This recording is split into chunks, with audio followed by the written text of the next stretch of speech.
Manana had a very good den site in Tugwan Rocks. And why it's so good is that the crack is very narrow. In other words, a large rival predator can't get in there and kill those cubs. And the cubs go deep down into the cave. And over that den site is the Tatawa bush, Acacia swinefurtii. And it's got a vicious thorn. It's a creeper with these thorns. And Manana had a single cub, and she put that cub in Tugwan Rocks. And I was elated because I thought to myself, there is no ways that any predator can get into this den. I was wrong. There was one predator that could penetrate the den, and that was a large African rock python. So Manana went hunting, and I crawled into the den, crawled under the thorn, and I managed to get a lens above, and I could just see the little eyes. The light was very, very dark, but I could just see the little eyes looking up towards me. The cub was probably maybe 10 days old. The eyes had just opened, and I could see it deep down there. So I left the den, and myself and Elmont tracked out and went to find Manana hunting. And we picked her up coming back to the den. So when she came to the den, she went up on the big granite rocks, and she gave the soft call that they will always give to the cubs when they approach the den. And it was incredible because there was no response. The cub did not respond. And we thought that was strange because we'd seen the cub that morning. And she circled around, and then she went down in the den, and still no response from the cub.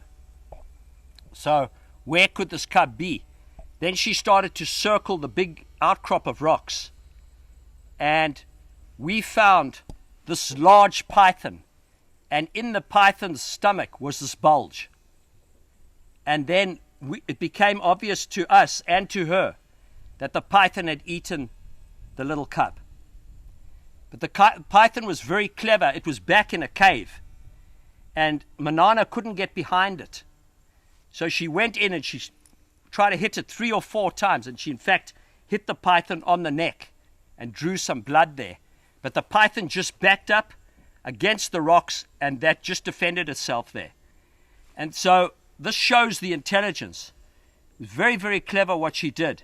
She went up and she sat on the top of the rocks, and we pulled back and we waited.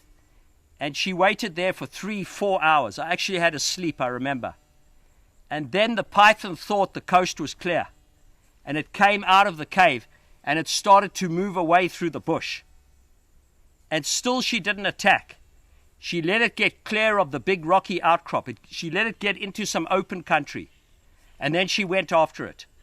And she went after it like a rocket. She hit it behind the head, and the python knew now it was in big trouble because the leopard could circle it. And it did what all pythons will do under those circumstances. It disgorged the cub. And it was interesting, she had no desire for revenge. I thought she'd go after that python and kill the python and then come back to the cub. She didn't do that. She just wanted her cub back. As soon as the python disgorged the cub, she picked the cub up, she carried it around for a while, and then she ate that cub. And I'd seen the same with a bigger cub with the mother leopard when it was killed by lions. She did the same. She fed off the cub, but then she buried parts in the sand.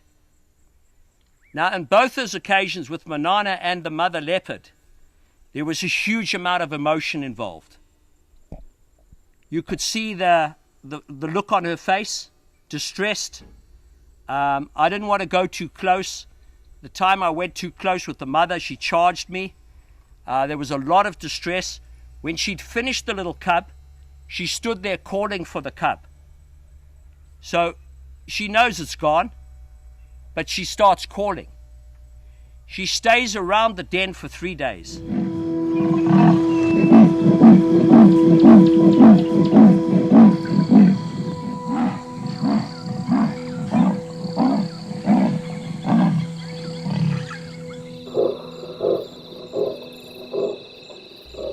spent many hours with her during the days after the death of the cub. And every half an hour she would call, ooh, ooh, ooh, ooh, ooh, ooh, calling for that cub. And of course, the cub never responded.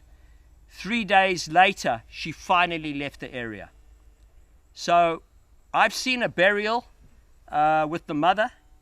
I've seen Manana eat her cub. And in all those situations, there was a high degree of emotion. Both leopards were very emotional. So some scientists like to say these are unemotional cats. Forget it. Forget it. They are emotional. They are bonded with their offspring. They spend 70% of the time, the first 6-8 weeks, they will spend in the den with those cubs. There is tremendous bonding.